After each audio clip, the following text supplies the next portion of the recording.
आज हम भगवान श्री कृष्ण की वाणी से सफलता का रहस्य जानने की कोशिश करेंगे। भगवान श्री कृष्ण के अनुसार इस संसार में हर व्यक्ति सफल होना चाहता है। जिसके पास धन कम है वह चाहता है कि मेरे पास धन अधिक हो जाए। जिस व्यक्ति के पास ज्ञान की कमी है वह चाहता है कि मैं बुद्धिमान बन जाऊं। यहाँ तक कि जो बैरागी है वह भी यही चाहता है कि अपनी तपस्या से मैं भगवान को प्रसन्न करने में सफल हो जाऊं। इस प्रकार से संपूर्ण संसार में सभी लोगों की अपनी लालसाएं और कामनाएं सफलता से जुड़ी हैं। लेकिन फिर भी क्यों हर व्यक्ति अपने जीवन में सफल नहीं हो पाता है? आखिर इसका कारण क्या है? श्री कृष्ण के अनुसार व्यक्ति सफलता के स्वप्न तो खूब देखता है, लेकिन उस सपने को सच करने की क्षमता जो है अपेक्षाकृत कम ही लोगों में होती है। श्री कृष्ण जी के अनुसार सफलता के नियम। भगवान श्री कृष्ण जी के अनुसार सफलता केवल उनके पैर चूमती है जिनके पैर धरातल पर होते हैं।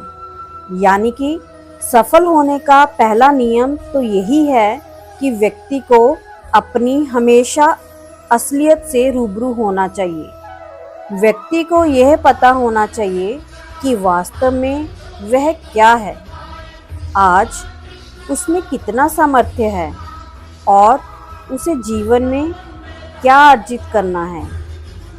कई लोगों को स्वयं की जानकारी तो होती है, लेकिन अपने आसपास के वातावरण से प्रभावित होकर वे स्वयं को अयोग्य मान बैठते हैं। उन्हें अपनी किस्मत बुरी लगने लगती है और वे ये सोचने लगते हैं कि शायद अब उनके जीवन में सफलता नहीं लिखी है।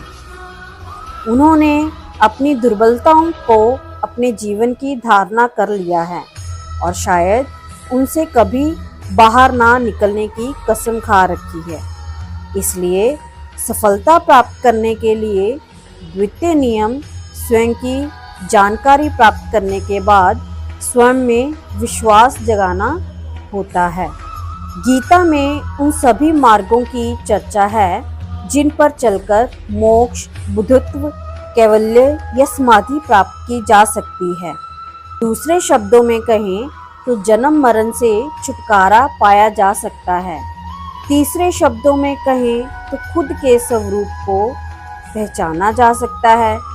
चौथे शब्दों में कहें तो आत्मज्ञान प्राप्त किया जा सकता है और पांचवें शब्दों में कहें तो ईश्वर को प्राप्त किया जा सकता है। आओ जानते हैं भगवान श्री कृष्ण के वे रहस्यमय सूत्र जिन्हें जानकर आपको लगेगा कि सच में ये बिल्कुल ही सच है। निश्चित ही उनके ये सूत्र आपके जीवन में बहुत काम आएंगे। जीवन में सफलता चाहते हैं तो गीता के ज्ञान को अपनाएं और निश्चिंत तथा भयमुक्त जीवन पाएं। अगले पन्ने पर पहला सूत्र। सफलता भगवान श्री कृष्ण कहते हैं कि यदि आप लक्ष्य को प्राप्त करने में विफल रहते हैं तो अपनी रणनीति बदलें, लक्ष्य नहीं। इस जीवन में ना कुछ खोता है ना व्यर्थ होता है। जो इस लोक में अपने काम की सफलता की कामना रखते हैं वे देवताओं की प्रार्थना करें। अगले पन्ने पर दूसरा सूत्र। प्रसन्नता। श्री कृष्ण जी कहते हैं कि खुशी मन की एक अवस्था है जो बाहरी दुनिया से नहीं मिल सकती है। खुश रहने की एक ही कुंजी है, इच्छाओं में कमी। अगले पन्ने पर तीसरा सूत्र। आत्मविश्वास या नर्क के ये 3 द्वार हैं, वासना, क्रोध और लोभ। क्रोध से भ्रम पैदा होता है, भ्रम से बुद्धि व्यग्र होती है।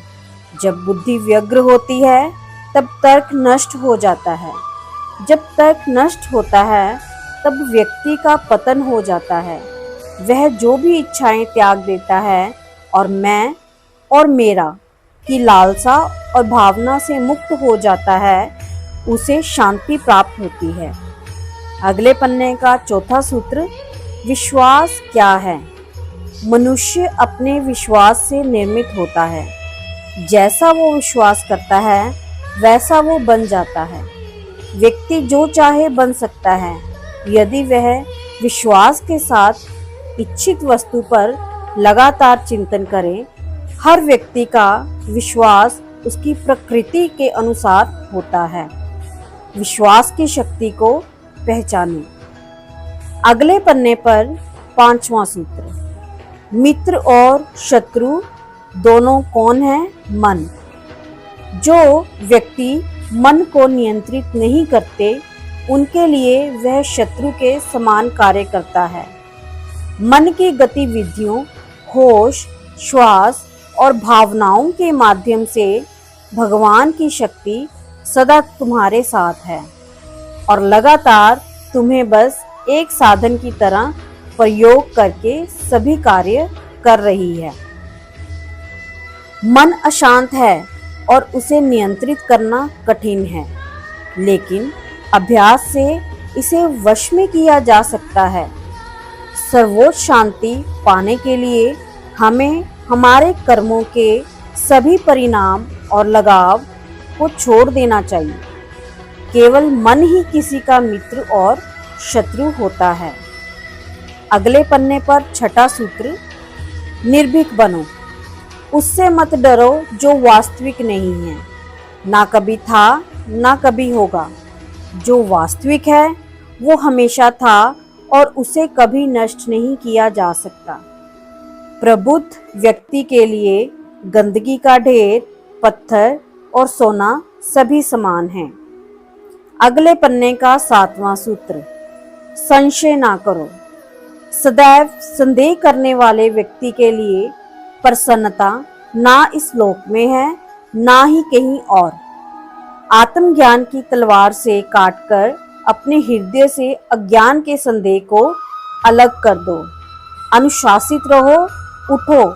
संदेह, संशय, दुविधा या द्वंद्व में जीने वाले लोग ना तो इस लोक में सुख पाते हैं और ना ही परलोक में। उनका जीवन निर्णयहीन, दिशाहीन और भटकाव से भरा रहता है। अगले पन्ने पर आठवां सूत्र, आत्मा। आत्मा ना जन्म लेती है और ना ही मरती है। जन्म लेने वाले के लिए मृत्यु उतनी ही निश्चित है जितनी कि मृत होने वाले के लिए जन्म लेना। इसलिए जो अपरिहार्य है उस पर शौक मत करो। ना कोई मरता है और ना ही कोई मारता है, सभी निमित्त मात्र हैं। सभी प्राणी जन्म में पहले बिना शरीर के थे, मरने के उपरांत वे बिना शरीर वाले हो जाएंगे। यह तो बीच में ही शरीर वाले देखे जाते हैं, फिर इनका शोक क्यों करते हो? यह आत्मा किसी काल में भी ना जन्मती है ना मरती है, अथवा ना यह आत्मा हो करके फिर होने वाली है, क्योंकि यह अजन्मी, नित्य, शाश्वत और पुरातन है। शरीर के नाश होने पर भी यह नष्ट नहीं होती है। कभी ऐसा समय नहीं था जब मैं, तुम या ये राजा महाराजा अस्तित्व में नहीं थे, ना ही भविष्य में कभी ऐसा होगा कि हमारा अस्तित्व समाप्त हो जाए। हे अर्जुन, हम दोनों ने कई जन्म लिए हैं, मुझे याद हैं लेकिन तुम्हें नहीं। अगले पन्ने पर 9वां अमृत सूत्र, कर्मवान बनो। निसंदेह कोई भी मनुष्य किसी भी काल में क्षण मात्र भी बिना कर्म किए नहीं रहता, क्योंकि सारा मनुष्य समुदाय प्रकृति जनित गुणों द्वारा परवश हुआ कर्म करने के लिए बाध्य किया जाता है। अपने अनिवार्य कार्य करो, क्योंकि वास्तव में कार्य करना निष्क्रियता से बेहतर है। ज्ञानी व्यक्ति को कर्म के प्रतिफल की अपेक्षा कर रहे अज्ञानी व्यक्ति के दिमाग को अस्थिर नहीं करना चाहिए। अप्राकृतिक कर्म बहुत तनाव पैदा करता है। किसी और का काम पूर्णता से करने से कहीं अच्छा है कि अपना काम करें, भले ही उसे अपूर्णता से करना पड़े।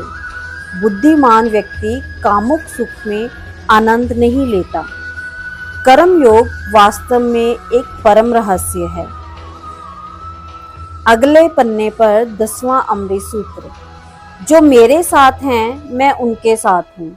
संपूर्ण ब्रह्मांड मेरे ही अंदर है। मेरी इच्छा से ही यह फिर से प्रकट होता है और अंत में मेरी इच्छा से ही इसका अंत हो जाता है। मेरे लिए ना कोई घृणित है ना प्रिय, किंतु जो व्यक्ति भक्ति के साथ मेरी पूजा करते हैं वो मेरे साथ हैं और मैं भी उनके साथ हूँ। बुरे कर्म करने वाले सबसे नीच व्यक्ति जो राक्षसी प्रवृत्तियों से जुड़े हुए हैं और जिनकी बुद्धि माया ने हर ली है, वो मेरी पूजा या मुझे पाने का प्रयास नहीं करते। हे अर्जुन, कल्पों के अंत में सब भूत मेरी प्रकृति को प्राप्त होते हैं, अर्थात प्रकृति में लीन होते हैं और कल्पों के आदि में उनको मैं फिर रचता हूँ। मैं उन्हें ज्ञान देता हूँ जो सदा मुझसे जुड़े रहते हैं और जो मुझसे प्रेम करते हैं। मैं सभी प्राणियों को समान रूप से देखता हूँ। ना कोई मुझे कम प्रिय है ना अधिक, लेकिन जो मेरी प्रेम पूर्वक आराधना करते हैं वो मेरे भीतर रहते हैं और मैं उनके जीवन में आता हूँ। मेरी कृपा से कोई सभी कर्तव्यों का निर्वाह करते हुए भी बस मेरी शरण में आकर अनंत अविनाशी निवास को प्राप्त करता है। हे अर्जुन, केवल भाग्यशाली योद्धा ही ऐसा युद्ध लड़ने का अवसर प्राप्त करते हैं जो स्वर्ग के द्वार के समान है। अगले पन्ने पर 11वां अमृत सूत्र। ईश्वर के बारे में भगवान प्रत्येक वस्तु में है और सबके ऊपर भी। प्रबुद्ध व्यक्ति स्वयं ईश्वर के किसी और पर निर्भर नहीं करता। सभी काम छोड़कर बस भगवान में पूर्ण रूप से समर्पित हो जाओ। मैं तुम्हें सभी पापों से मुक्त कर दूंगा। शोक मत करो। जो कोई भी जिस किसी भी देवता की पूजा विश्वास के साथ करने की इच्छा रखता है, मैं उसका विश्वास उसी देवता में दृढ़ कर देता हूँ। हे अर्जुन, मैं भूत, वर्तमान और भविष्य के सभी प्राणियों को जानता हूँ, किंतु वास्तविकता में कोई मुझे नहीं जानता। ईश्वर एक अदृश्य एवं अकथनीय शक्ति है जिससे संसार की उत्पत्ति, पालन एवं लय होता है।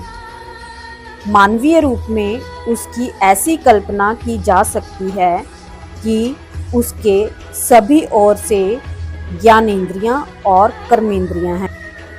तो अंत में भगवान श्री कृष्ण जी कहते हैं कि अगर सफलता पानी है तो अपने कर्म को लगातार करते जाओ और अपनी कर्मेंद्रियों को जो है अपने वश में रख के कर्म करो और फल की इच्छा मत करो। जय श्री कृष्ण।